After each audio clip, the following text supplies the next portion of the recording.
ओम शांति। सुनते हैं 12 जनवरी 79 के अव्यक्त बाप दादा के मधुर महावाक्य। आज की अव्यक्त मुरली में बाबा ने आज तक सारे विश्व की नज़र भारत की तरफ क्यों जाती, और फिर बाबा ने बच्चों को कौन सी स्मृति सदैव रखनी है। तीसरा, बाबा ने कौन से खजाने की इच्छा की कमी के कारण आत्माएं जगह जगह भटक रही हैं।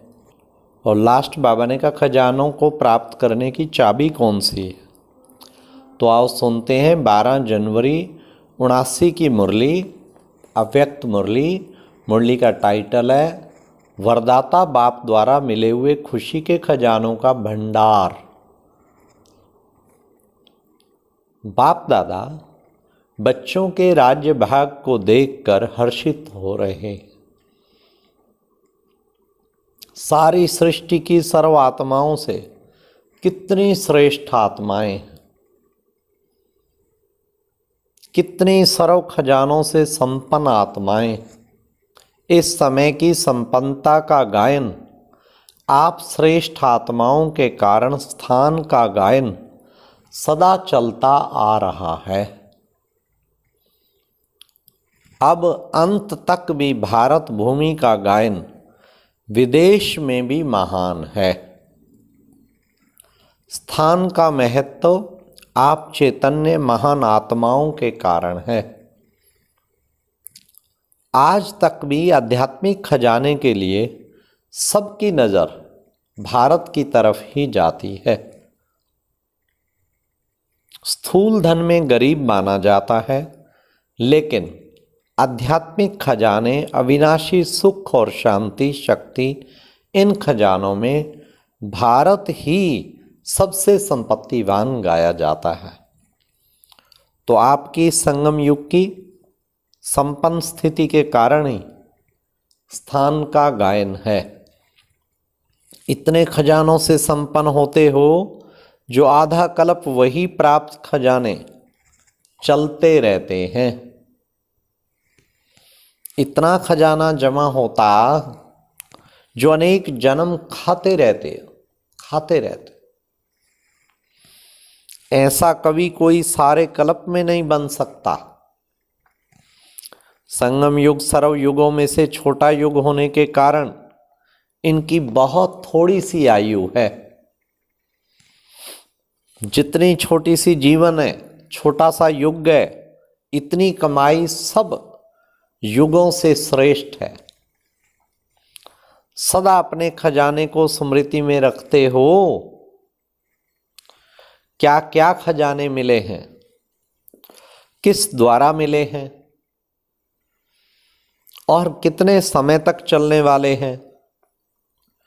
बाप ने खजाने तो सबको एक समान दिए हैं, किसको 1 लाख और किसको 1000 नहीं दिया है।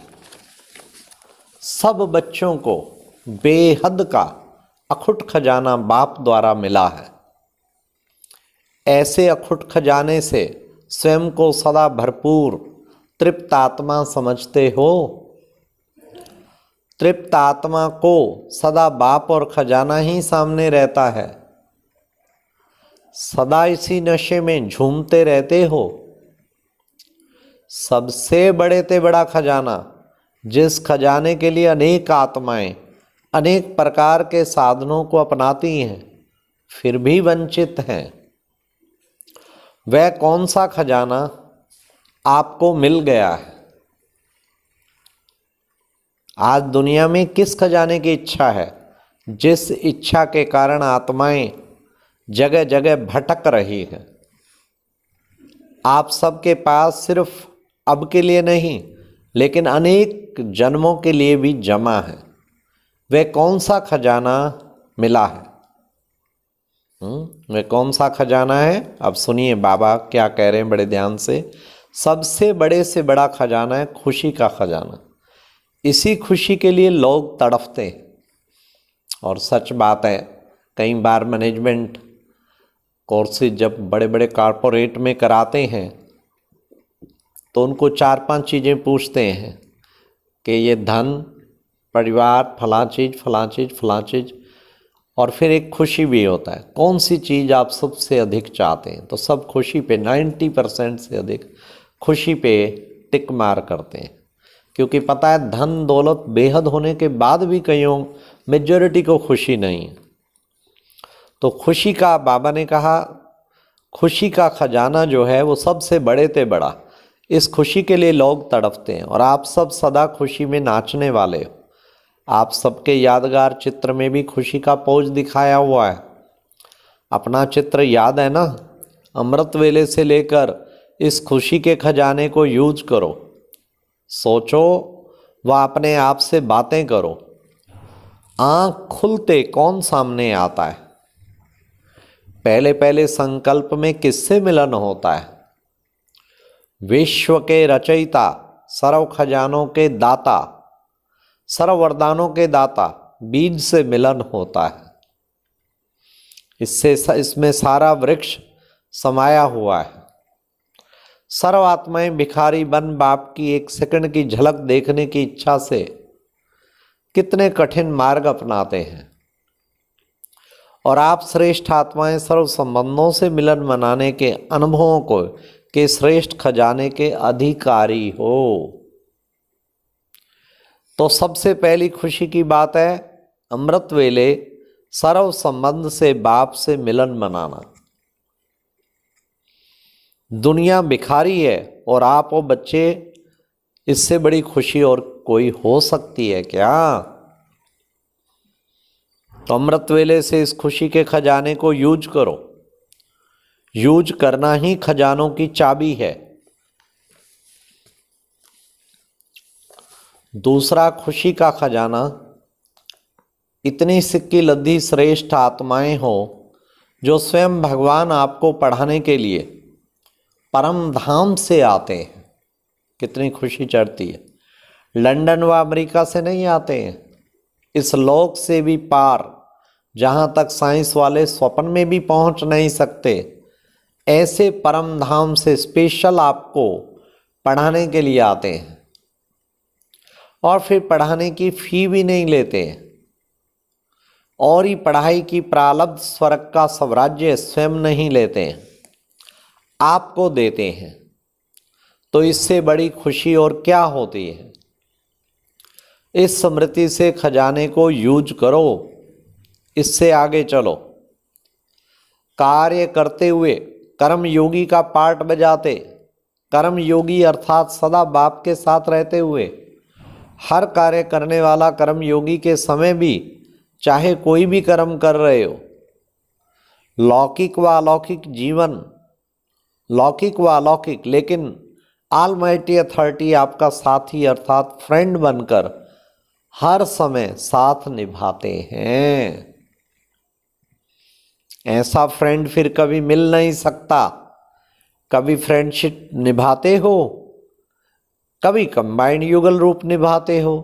ऐसा कंबाइंड स्वरूप विचित्र युगल रूप जो सदा आपको कहते हैं सारा बोझ हमें दे दो और तुम सदा हल्के रहो।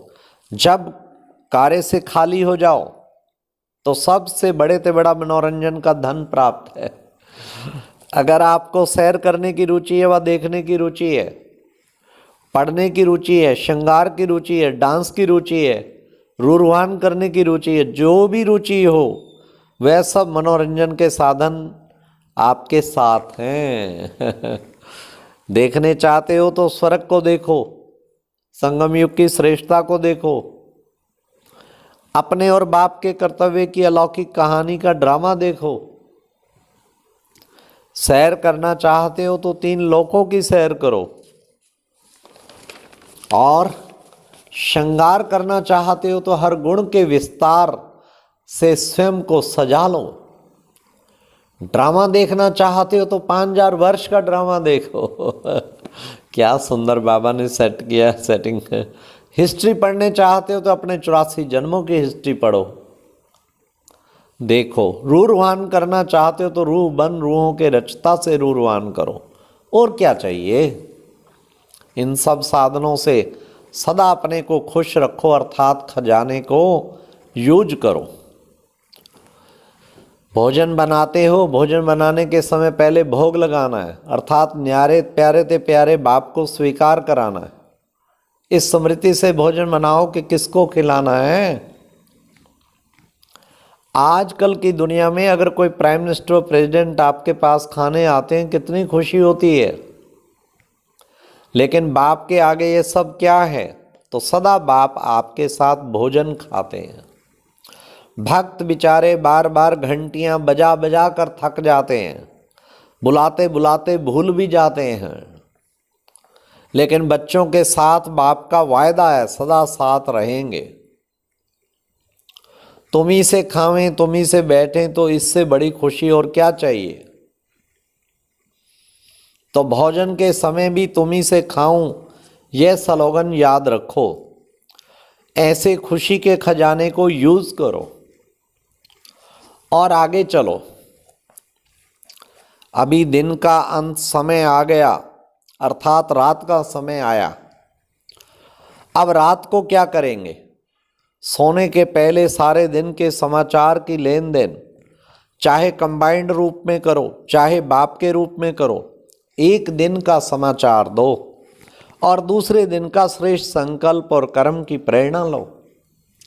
सब समाचार की लेन देन करना, अर्थात हल्के बन जाना। जैसे रात को हल्की ड्रेस से सोते हो ना, ऐसे बुद्धि को हल्का रखना, अर्थात हल्की ड्रेस पहनना है। ऐसे तैयार हो, साथ में सो जाओ, अकेले नहीं सो। अकेले होंगे तो माया चांस लेगी, इसलिए सदा साथ रहो। अकेले रहने से डर भी लगता है ना, निर्भय भी हो जाएंगे। आप निर्भय रहेंगे और माया डराएगी। तो ऐसे सदा साथ के खुशी के खजाने को सारी रात के लिए यूज करो। अब बताओ, सारे दिन में श्रेष्ठ खुशी के खजाने प्राप्त होते हुए भी श्रेष्ठ आत्मा कभी उदास हो सकती है? हो सकती है क्या? वह अन्य कोई मनोरंजन के त्रैवालप काल के खजानों की तरफ आकर्षित हो सकती है? ऐसी श्रेष्ठ अर्थात संपन्न आत्माएं हैं। आपके नाम से भी जब अनेक भक्त अल्पकाल की खुशी में आ जाते हैं, तो आपके जड़ चित्रों को देख खुशी में नाचने लग जाते हैं। ऐसे खुश नसीब आप सबको खजाने बहुत मिले हैं। अब सिर्फ यूज करो, अर्थात चाबी लगाओ। ओम शांति। और आज एक बहुत अच्छी वीडियो अपलोड की गई है, जिसमें पूरी दिनचर्या के लिए बताया गया है कि बाबा को कब और किस समय किस विधि से याद करना होता है। सभी भाई बहनें जरूर सुने।